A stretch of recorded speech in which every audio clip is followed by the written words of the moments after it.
I have to also say that Africa's democratic progress is also at risk when leaders refuse to step aside when their terms end. Now,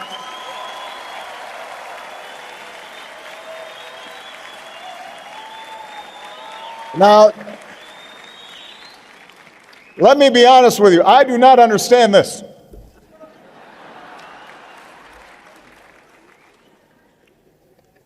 I am in my second term. It has been an extraordinary privilege for me to serve as the President of the United States. I cannot imagine a greater honor or a more interesting job. I love my work. But under our Constitution, I cannot run again. I can't run again. I actually think I'm a pretty good president. I think if I ran, I could win. But I can't.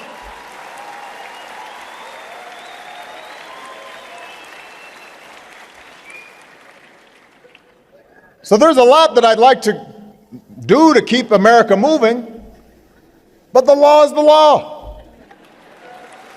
And no one person is above the law, not even the president.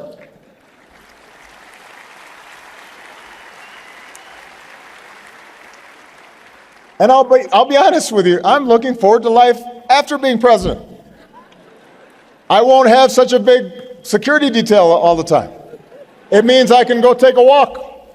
I can spend time with my family. I can find other ways to serve. I can visit Africa more often. The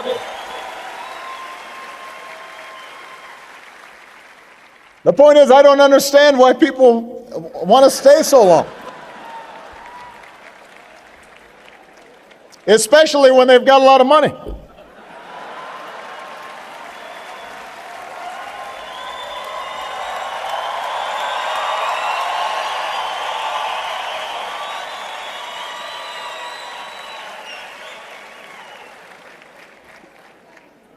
When a leader tries to change the rules in the middle of the game just to stay in office, it risks instability and strife, as we've seen in Burundi. And this is often just a first step down a perilous path. And sometimes you'll hear a leader say, well, I'm the only person who can hold this nation together. If that's true, then that leader has failed to truly build their nation. You look at Nelson Mandela. Madiba, like George Washington, forged a lasting legacy, not only because of what they did in office, but because they were willing to leave office and transfer power peacefully.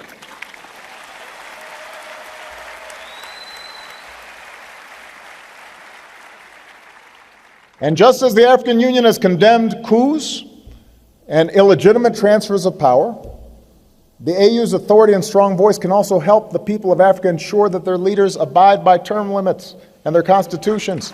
Nobody should be president for life. And your country's better off if you have new blood and new ideas. I'm still a pretty young man.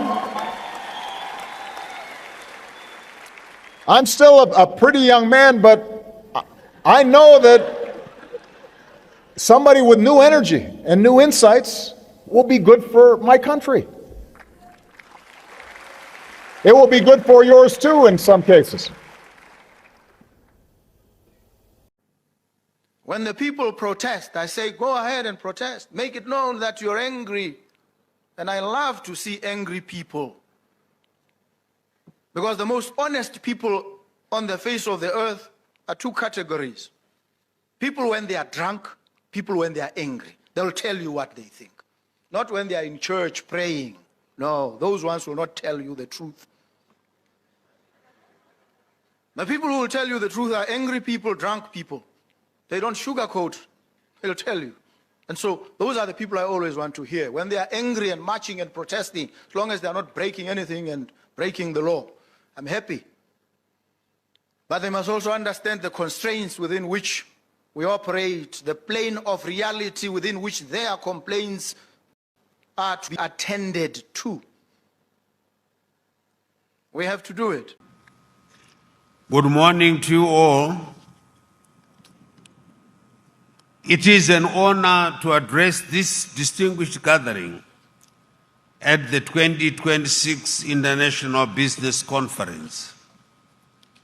I commend the National Economic Consultative Forum and the Zimbabwe International Trade Fair Company for convening yet another important platform that brings together government, business leaders, investors, and development partners to shape practical pathways for economic growth and industrial transformation. The theme of this year's conference, Connected Economies, Competitive Industries, is timely and strategic.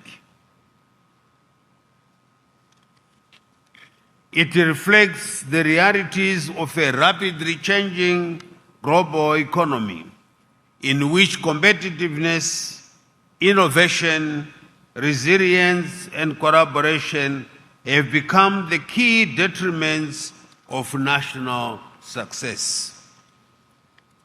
Nations that adapt quickly build productive industries are poised to steer the fourth industrial revolution.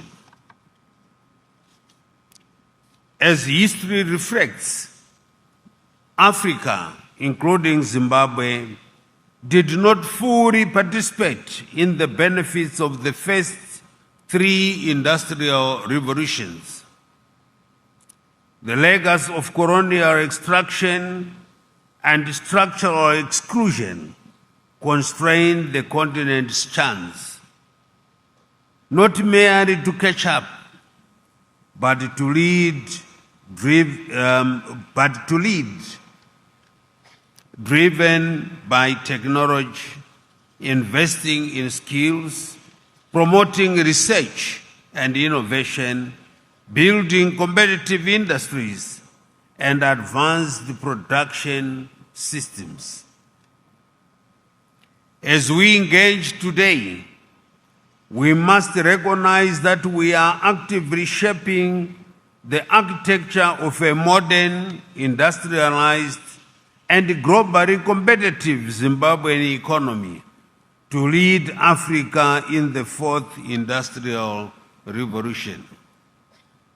Ladies and gentlemen, Zimbabwe is pursuing this agenda through deliberate reforms and clear policy direction.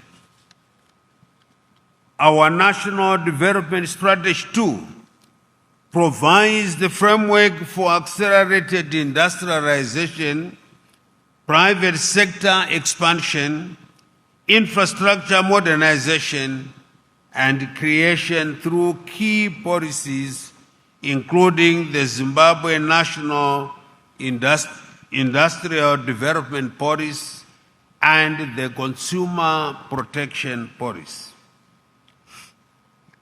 We are determined to create an economy that rewards productivity, attracts capital, and promotes long-term confidence.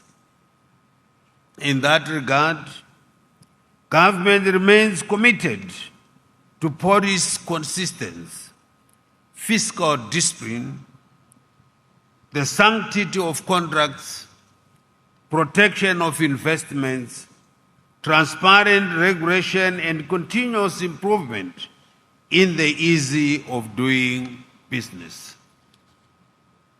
These principles are essential to unlocking domestic and international investment. Zimbabwe has made measurable progress towards macroeconomic stabilization. Inflationary pressures have moderated significantly, while monetary and fiscal reforms continue to strengthen economic fundamentals. The introduction of ZIG forms part of broader efforts to establish a stable and reliable domestic currency over time, supported by discipline, confidence, and market responsiveness. Our focus remains predictability, confidence building, and sustainable growth. Relatedly, government continues to streamline licensing systems, digitize public service, improve investor facilitation mechanisms, and strengthen special economic zones as centers of production, exports, and employment creation. Our objective is to make Zimbabwe one of the most efficient and attractive investment destinations in the region.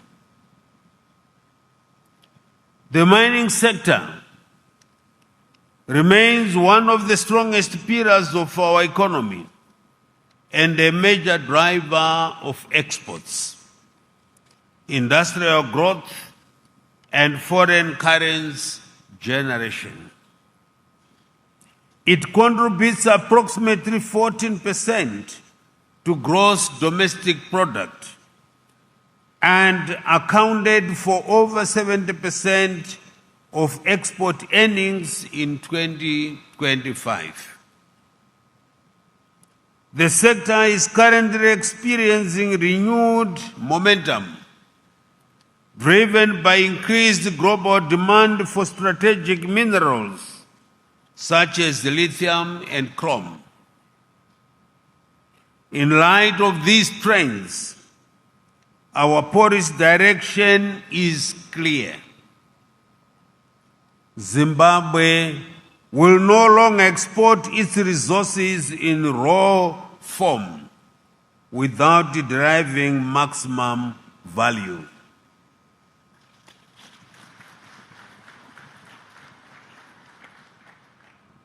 The era of exporting raw resources without meaningful domestic benefit must give way to a new phase of in-country value addition, beneficiation, industrialization, and manufacturing.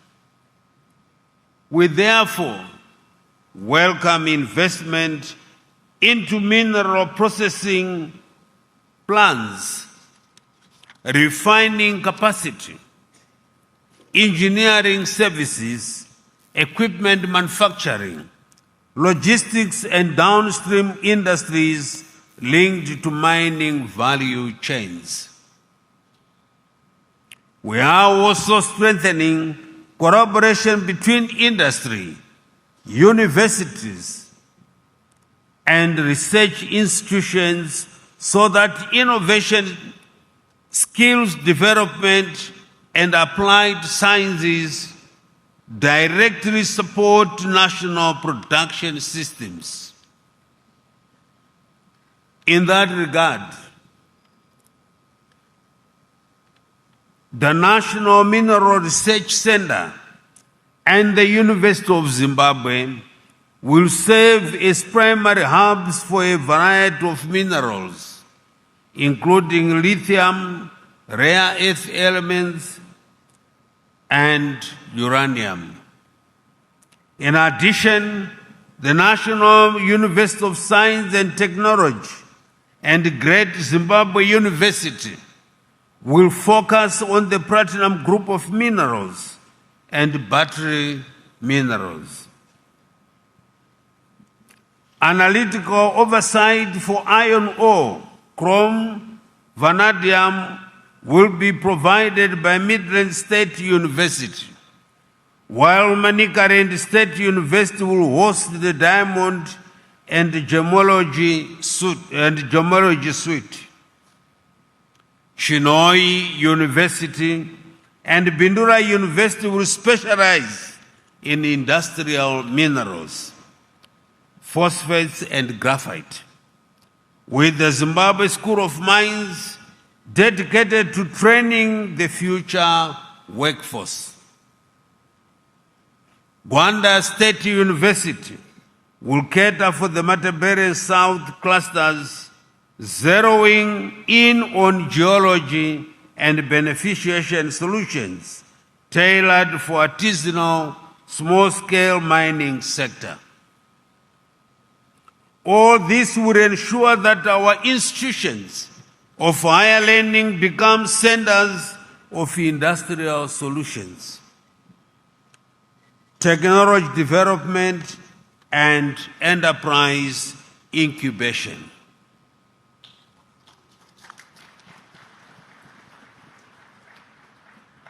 Distinguished delegates, agriculture remains central to livelihoods and food security,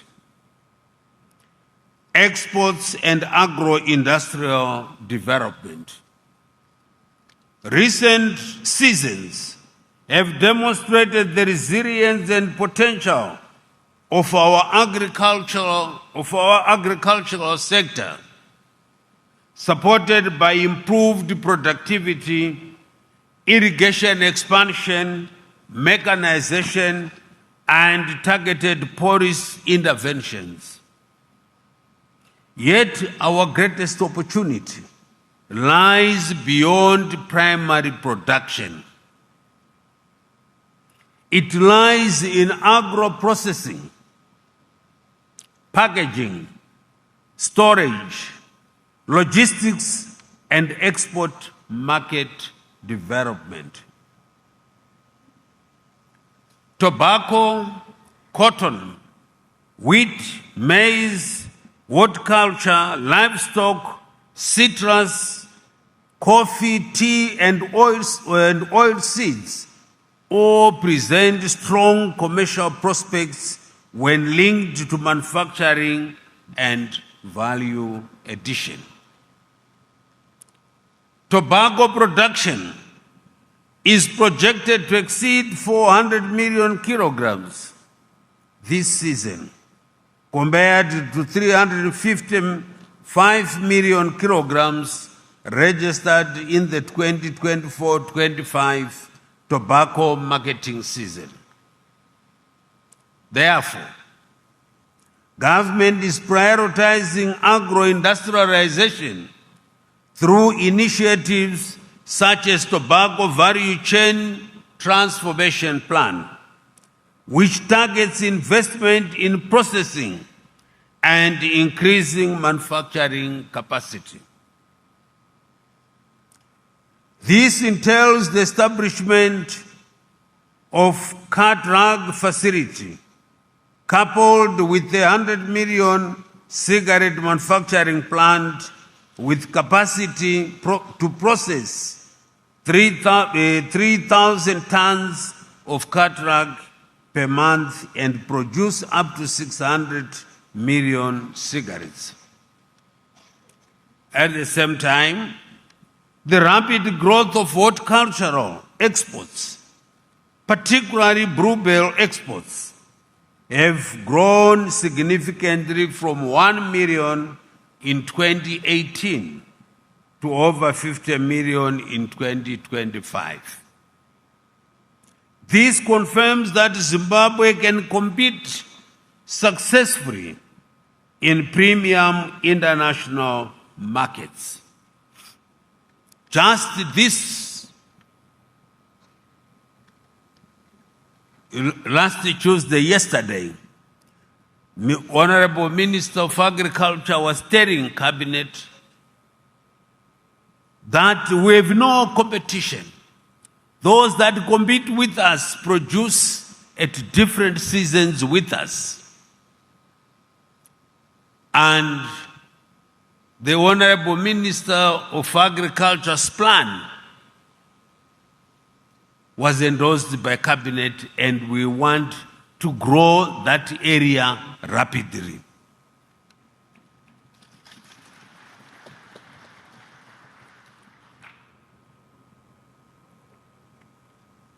We therefore invite greater investment into cold chain systems, contract farming, food processing, fertilizer production, seed development, and agricultural finance platforms. Our ambition is to transform agriculture from a production sector into a fully integrated commercial value chain. No economy can industrialize without modern infrastructure. Government has therefore prioritized transport, energy, water, and digital systems as strategic enablers of productivity and competitiveness. We continue to rehabilitate and expand major road networks and regional trade corridors that connect Zimbabwe to neighboring markets and seaports. We are equally committed to revamping rail systems through partnerships with local mining houses and other movers of bulk commodities in order to restore and enhance our railway infrastructure. This is the time for you, the private sector of Zimbabwe. Take the bull by the horns. Don't look for investors outside. You are the investors. Let's build our rail and road infrastructure ourselves.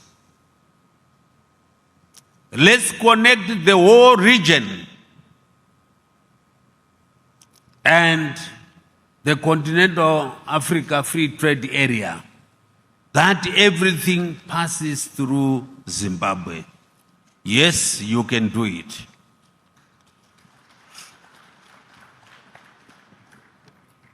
The earmarked railway lines are Victoria Falls, Bulawayo, Bulawayo, Dabuka, Dabuka, Rutenga, Bad Bridge, and Chiredzi, Mvuma, Dabuka. This will address the increasing demand for transporting bulk goods, both domestically and internationally, in a cost-effective manner, as well as decongest our roads. Furthermore, we are inviting partnerships to key railway corridors, namely the Lion's Den to Kafue in Zambia, the Plumtree Dabuka Chikwarakwara line, Harare Bindura Motize to link the line in Mozambique, Kado Masengwa link, Mutare Mkwasini Dorowa Nyazura link. Once these railway corridors are developed, Zimbabwe's economy moves.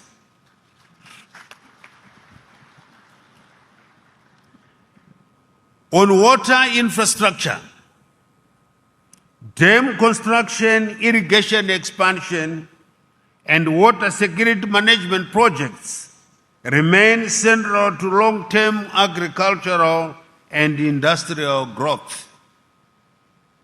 Government continues to enhance the phased construction of new mega dams, such as the Gwai Shangani, that we are told is now at 74% completion. The Kunzi dams. Future plans include Dande Dam in Mashonere Central, Nyatana Rwenya dams in Mashonaland East, Turi Manyange Dam in Matabeleland South, Kondo Dam in Manicaland Province, and Tenderunde Dam that straddles Mashingo, Midlands, Matabeleland South will be the largest inland dam. These investments will unlock new productive zones such as the Matabeleland regions and Masvingo to become the food security hubs, strengthen climate resilience, and improve livelihoods through rural industrialization across the country. Energy security is another strategic priority area. We recognize that a reliable and affordable power supply is indispensable for industrial production, economic growth, and national competitiveness. For industrial production, economic growth, and national competitiveness, Zimbabwe is therefore accelerating investment in generation capacity, transmission infrastructure, and renewable energy under the National Energy Compact. This has already driven the rollout of decentralized renewable systems, including mini grids, which are crucial for rural transformation and economic empowerment.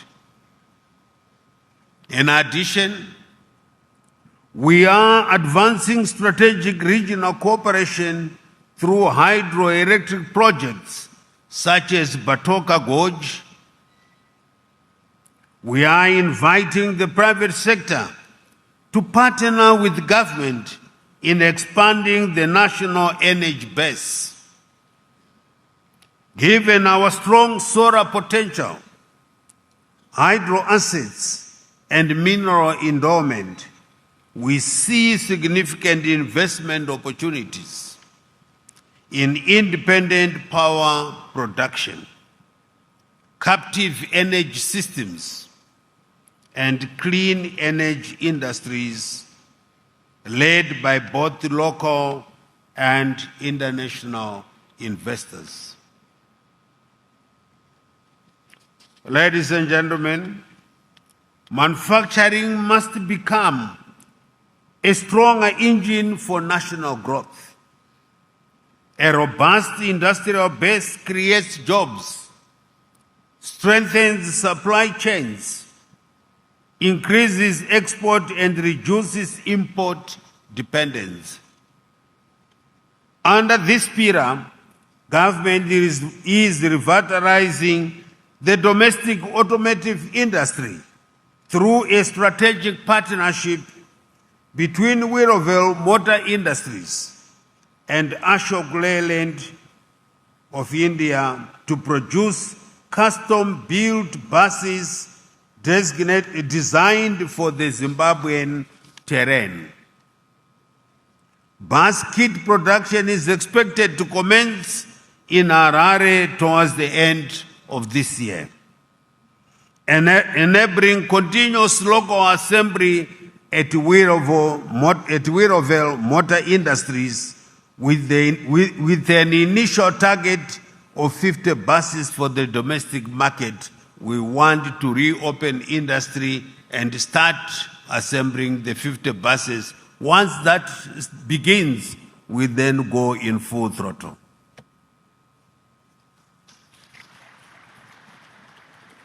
Beyond this initiative, Zimbabwe presents significant opportunities in food processing, pharmaceuticals, steel, fertilizers, packaging, textiles, building materials, vehicle assembly, and consumer goods production.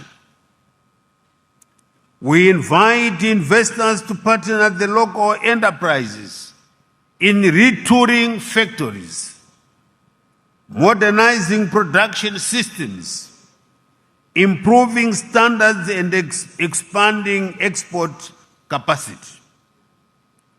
Our vision is to build competitive industries that serve both the domestic market and the wider African continent.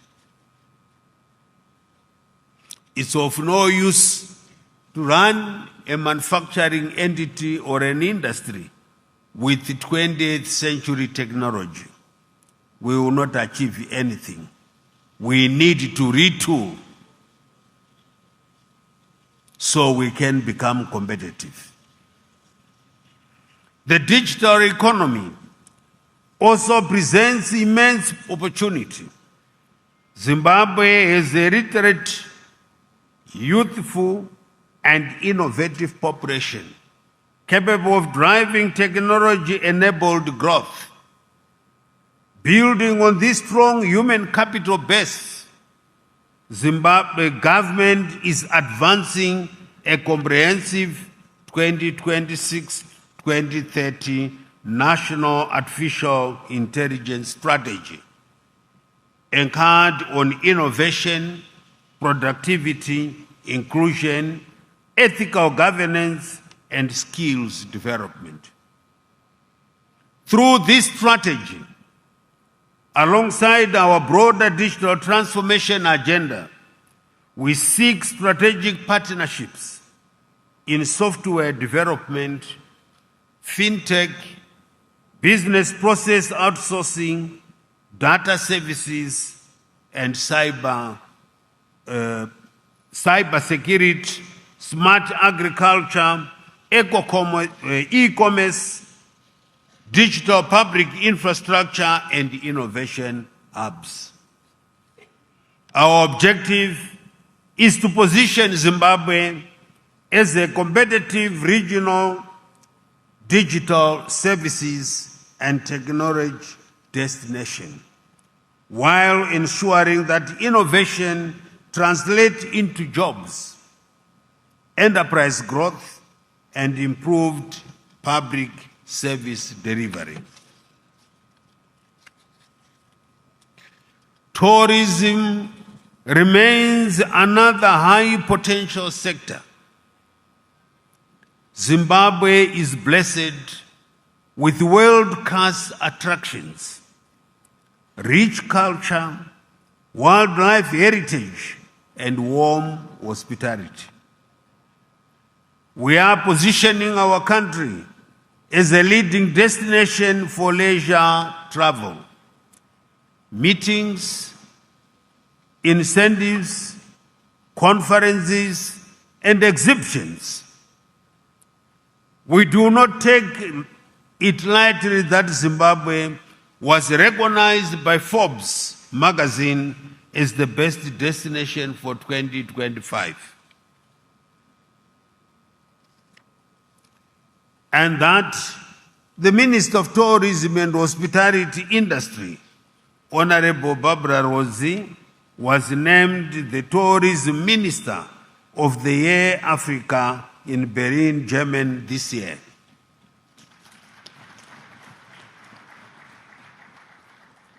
In addition, the selection of Zimbabwe as the headquarters of the Intra-Africa Trade Fair is a high-impact strategic win. This will open up the country as a central and regular host of trade exhibitions, conferences, and business engagements, thereby increasing our visibility as a trade and investment hub. As visitor numbers grow, investment opportunities exist in hotels, convention facilities, transport services, ecotourism, entertainment, and hospitality training. In pursuing our development objectives, we remain mindful of evolving global risks, including geopolitical tensions, supply chain disruptions, and rising energy costs. However, these challenges also present opportunities for Zimbabwe to position itself as a stable, reliable, and competitive investment destination. Zimbabwe should therefore safeguard against the negative impacts of geopolitical dynamics by focusing on building local capacity for increasing fuel alternatives, steel manufacturing, and pharmaceutical leveraging on its vast natural endowments. Our foreign policy, anchored on the principle of being a friend to all and an enemy to none, reinforces our commitment to international cooperation and economic engagement. Zimbabwe continues to offer itself as a strategic gateway into regional and continental markets through SADC, COMESA, and the African Continental Free Trade Area. Distinguished delegates, ladies and gentlemen, our task is to build truly connected economies and globally competitive industries that will stand the test of time and create lasting prosperity for our people. The focus now is on execution and results. This conference must serve as a catalyst for concrete outcomes. We must convert dialogue into investment, partnerships into projects, and opportunities into measurable economic impact. Zimbabwe is ready and open for mutually beneficial partnerships. The policy direction is clear. The opportunities are substantial, and commitment to reform is unwavering. We invite you to partner us in building a modern, industrialized, and prosperous Zimbabwe. With these remarks, it is now my singular honor and privilege to officially declare the 2026 International Business Conference open. Siyabonga. I thank you.